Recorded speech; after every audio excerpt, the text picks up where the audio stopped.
l'afro-sociolibéralisme, c'est une doctrine politique qui s'inspire des valeurs des sociétés africaines, en fait, pour bâtir de nouveaux modèles de développement. Mais je crois qu'on peut expliquer ça un peu plus en détail. Et ça vient en fait d'un certain nombre d'expériences très personnelles. C'est ce que je disais un peu tout à l'heure dans mon propos au départ.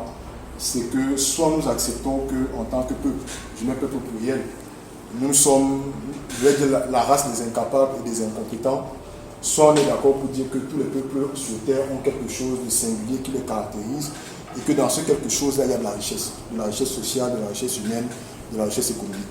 Et nous disons que l'histoire de nos peuples, même si elle est mal connue, mais pour le peu qu'on connaît, nous montre quand même que nous sommes un peuple de vaillants et de combattants. Même si on nous explique que, certains nous ont expliqué à Dakar en 2012 que l'Afrique n'est pas suffisamment rentrée dans l'histoire, on sait quand même que si on a des peuples qui ont vécu 2000, 3000 ans, pour réussir à survivre pendant 2000 et 3000 années, ça veut dire que vous avez une organisation, ça veut dire que vous avez une capacité à soigner les gens, ça veut dire que vous avez une capacité à défendre votre territoire, ça veut dire que vous avez un modèle de gouvernance, peut-être qu'il n'est pas parfait, mais ça veut dire un modèle économique pour nourrir les gens et pour redistribuer la richesse. Donc, nous, on est parti de cette idée-là en nous disant, si on a des peuples si anciens, ça veut quand même dire que dans ces peuples, il y a des modèles d'organisation et que dans le monde du partage, de la mondialisation, du machin, il faut quand même qu'en tant qu'Africain, en tant que Camerounais, qu'on ait quelque chose à mettre sur la table. Et ce quelque chose-là, on va le puiser dans les valeurs traditionnelles africaines. Et traditionnel, ce n'est pas forcément le retour en arrière comme on nous fait croire. Des fois, la tradition s'inscrit dans le futur, contrairement à ce qu'on veut nous imposer.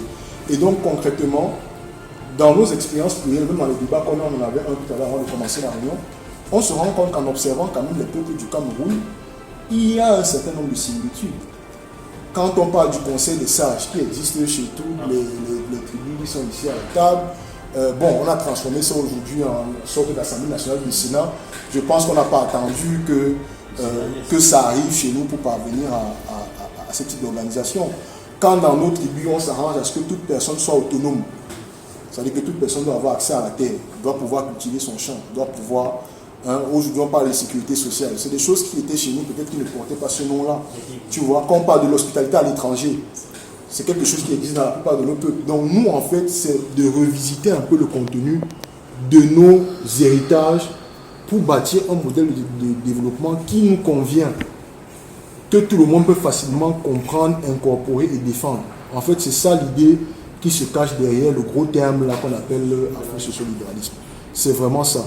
Nos peuples sont riches, qu'on arrête de nous faire croire que nous sommes des gens qui n'avaient aucun héritage scientifique, ni économique, ni culturel, machin. C'est des histoires. C'est des histoires. Et on n'a pas besoin d'aller réapprendre notre histoire jusqu'à l'Égypte pour comprendre cela. En fait, nous, ce qu'on dit, c'est que nous nous observons simplement.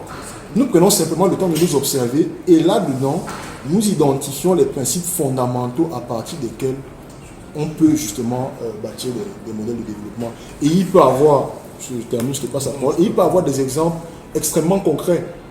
Aujourd'hui au Cameroun, il y a un long débat sur la forme de l'État. On ne s'en sort pas, chacun y va de sa formule. Mais on n'a qu'à observer comment est-ce que nos villages sont régis. On n'a qu'à observer comment nos villages sont régis.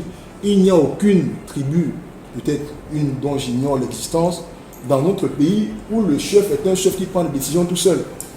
Ça n'existe pas. Ça n'existe pas chez nous. Il y a toujours un conseil de notables, il y a toujours des juges, il y a toujours des choses traditionnelles, il y a toujours une société secrète, il y a toujours... Donc ça veut dire que même dans l'idéologie, le fameux pouvoir exécutif ultra fort qu'on nous a imposé après la chute du mur de Berlin est quelque chose qui peut-être ne convient pas à notre manière de penser. J'ai pris ce cas-là. Je peux prendre le cas de comment notre société traite les médecins et les enseignants. Dans nos sociétés traditionnelles, celui qui éduque et celui qui soigne, c'est un privilégié.